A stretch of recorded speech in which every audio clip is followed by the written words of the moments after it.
తాకట్టులో ఉన్న బంగారాన్ని విడిపించి ఆ రోజు ఆన్లైన్ రేటుకే మేము కొంటాం. Sharma gold company.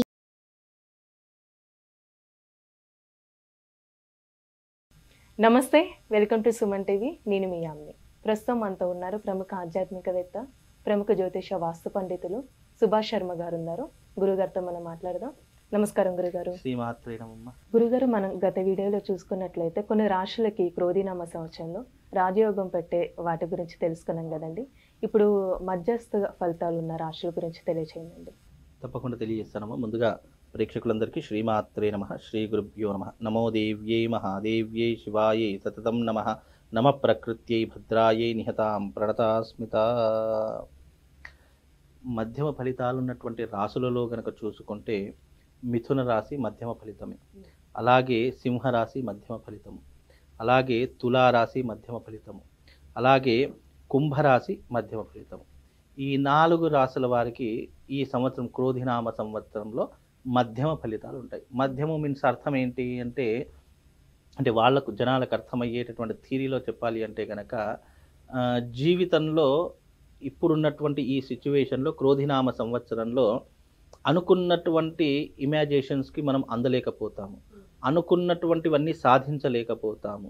మనం ఏదైతే చేయాలి అని అనుకుంటున్నామో ఆ పర్ఫెక్షన్లో పనులన్నీ డిలే కావడము, ఆలస్యం కావడము, ఇబ్బందులు జరగడము, ఆటంకాలు ఎదురవ్వడము, ఇలాంటివి జరుగుతూ ఉంటాయి.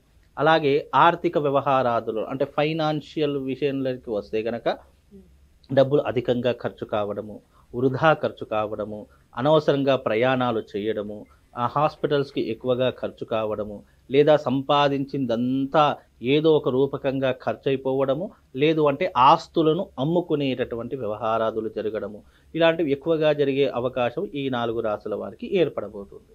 కనుక ఈ 4 రాశుల వారు ఎవరైతే ఉన్నారో వాళ్ళు ముఖ్యంగా దేవతా ఆరాధన ఎక్కువగా చేసుకోవాలి. వారు తప్పకుండా వారాహి అమ్మవారి యొక్క యజ్ఞయాగాదులు అనేటటువంటివి చేసుకోవాలి. ఈ క్రోధినామ సంవత్సరంలో వాళ్ళకు అగ్రినెస్ ఎక్కువగా పెరిగిపోతూ ఉంటుంది. అలాగే కుటుంబ వ్యవహారాదులో చిక్కులు, చికాకులు, ఇబ్బందులు, అకాల భోజనము చేయుట, ఇంటికి ఆలస్యంగా వచ్చుట, అలాగే పరస్త్రీ వ్యామోహము, అలాగే ఇతరులతో స్నేహ సంబంధాలు పెరిగిపోవుట, మద్యము, జూదము లాంటి వ్యసనాల పాలు అయిపోవుట, ఇలాంటివి ఎక్కువగా జరిగే అవకాశం ఈ క్రోధినామ సంవత్సరంలో ఏర్పడేటటువంటి అవకాశము వాళ్ళ జాతకంలో ఏర్పడుతుంది. కనుక కాస్త జాగ్రత్తగా ఉండే ప్రయత్నం చేసుకోవాలి. ముఖ్యంగా అయితే మిథున రాశి వారికి ఖర్చులు అధికంగా ఉంటాయి. ఈ క్రోధినామ సంవత్సరంలో మిథున రాశి వారికి ఖర్చులు అధికంగా అయిపోతూ ఉంటాయి, సంపాదన తక్కువగా ఉంటుంది, ఖర్చులు పెరుగుతూ ఉంటాయి, ఇంట్లో సమస్యల భారం పెరుగుతూ ఉంటుంది, ఇంట్లో ఆర్థిక వ్యవహారాదుల ఇబ్బందులు పెరిగిపోతుంటాయి, కుటుంబంలో సమస్యలు పెరిగిపోతూ ఉంటాయి, చీటికి మాటికి గొడవలు పడుతూ ఉంటారు, కోపము ఆవేశం అధికంగా వచ్చే అవకాశాలు మిథున రాశి వారి యొక్క జాతకంలో ఏర్పడుతూ ఉంటాయి. అలాగే తదుపరి రాశి సింహరాశి. ఈ సింహరాశి వారికి దశమంలో గురువు ఉన్నాడు కాబట్టి అనుకోనటువంటి ఇబ్బందులు జరగడము, రాజకీయంలో ఉన్నటువంటి వారికి పదవి భంగం జరగడము, అలాగే ఎవరైతే ఈ యొక్క ఫైనాన్స్ రంగంలో ఉన్నారో వాళ్ళకు ఫైనాన్షియల్ ఇబ్బందులు రావడము, అలాగే వీళ్ళకు జీవితంలో చేస్తున్నటువంటి వృత్తి వ్యాపారాలలో లాభాలు తగ్గిపోవడము, ఇలాంటివి అధికంగా జరిగే అవకాశము ఈ సింహరాశి వారి యొక్క జాతకంలో ఏర్పడుతూ ఉంటాయి. కనుక సింహరాశి వారు వారాహి అమ్మవారి యొక్క యాగం చేసుకోవాలి. అలాగే తదుపరి రాశి వచ్చేసి తులారాశి. తులారాశి వారికి అష్టమ గురువు సంచారం చేస్తూ ఉన్నారు.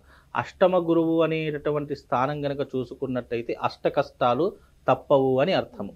అంటే వీళ్ళకు ఏది చేసినా జీవితంలో సాటిస్ఫాక్షన్ లేనటువంటి జీవితము, వీళ్ళు ఎంత మంచి చేద్దాము అని అనుకున్నా వీళ్ళను చెడ్డవారిగానే ట్రీట్ చేస్తారు తప్ప అయ్యో మంచి చేశారు, అయ్యో బాగా చేశారు, వీళ్ళు చేయడం వల్ల మనం బాగయ్యాము అని ఎవరూ కూడా ప్రశంసించరు, విమర్శలు ఎక్కువగా ఉంటూ ఉంటాయి. తదుపరి ఈ తులారాశి వారికి ఎప్పుడూ కూడా పిసినారితనం అనేటటువంటిది ఎక్కువగా ఉంటుంది. తద్వారా వీళ్ళు జీవితంలో సంపాదిస్తారు, దాచుకుందామని ఎంత ప్రయత్నం చేసినా చిల్లి గవ్వ కూడా వీళ్ళకు మిగలదు.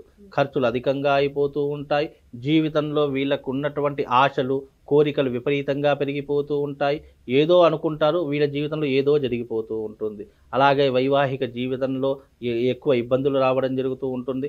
కొడుకులు చెప్పిన మాట వినరు, బిడ్డలు చెప్పిన మాట వినరు, వీళ్ళు ఇల్లు వదిలి వెళ్ళిపోయేటటువంటి అవకాశాలు ఉంటూ ఉంటాయి. అలాగే పెళ్ళైనటువంటి వారు, కొత్తగా పెళ్ళైనటువంటి వారు తులారాశి వారు ఎవరైతే ఉన్నారో వేరే కాపురం పెట్టడం కానీ, వేరే ఊరికి వెళ్ళిపోవడం కానీ ఇలాంటి ఎక్కువగా జరిగే అవకాశము ఈ యొక్క అష్టమ గురువు ద్వారా ఏర్పడుతూ ఉంటాయి. ఖర్చులు విపరీతంగా పెరుగుతాయి. కాబట్టి డబ్బు విషయంలో చాలా జాగ్రత్తగా ఉండాలి. ఎవరితో పడితే వాళ్ళతో గొడవ అస్సలు పడకూడదు. మనం ఏంటో మన పని ఏంటో తెలుసుకొని రావాల్సి ఉంటుంది. అలాగే ఈ యొక్క తులారాశి వారు కూడా తప్పకుండా వారాహి అమ్మవారి యొక్క యాగము తప్పకుండా ఆచరణ చేసుకోవాలి. ఇక తదుపరి రాశి కుంభరాశి. ఈ కుంభరాశి వారికి జన్మస్థాహ శని ఉన్నాడు. అలాగే చతుర్థంలో కూడా గురువు కారణం చేత చతుర్థంలో అంత యోగ స్థానం కాదు.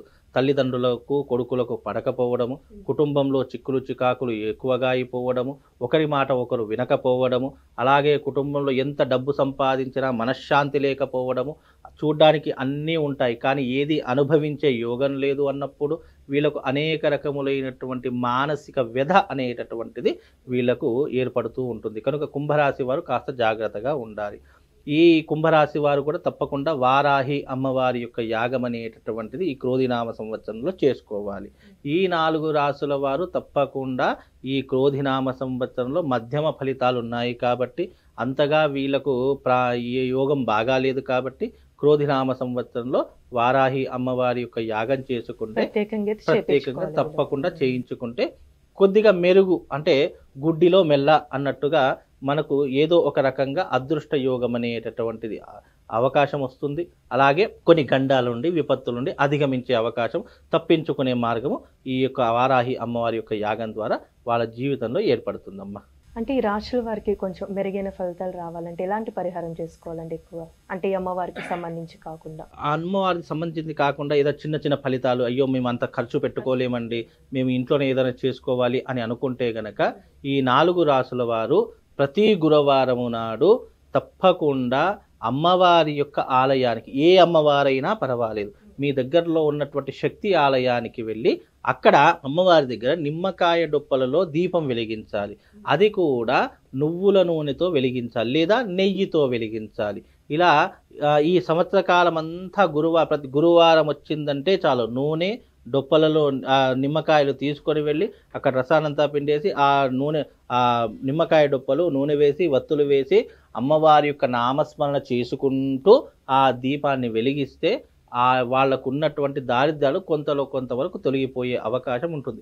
అది క్రోధినామ సంవత్సరం మొత్తం ఆచరిస్తూ ఉండాలి. అలా చేస్తే వాళ్లకు ఏదో ఒక ఇబ్బందులు తొలగిపోయే అవకాశం, వాటిని అధిగమించే అవకాశం ఆ తల్లి జగన్మాతే చూసుకుంటుందమ్మా.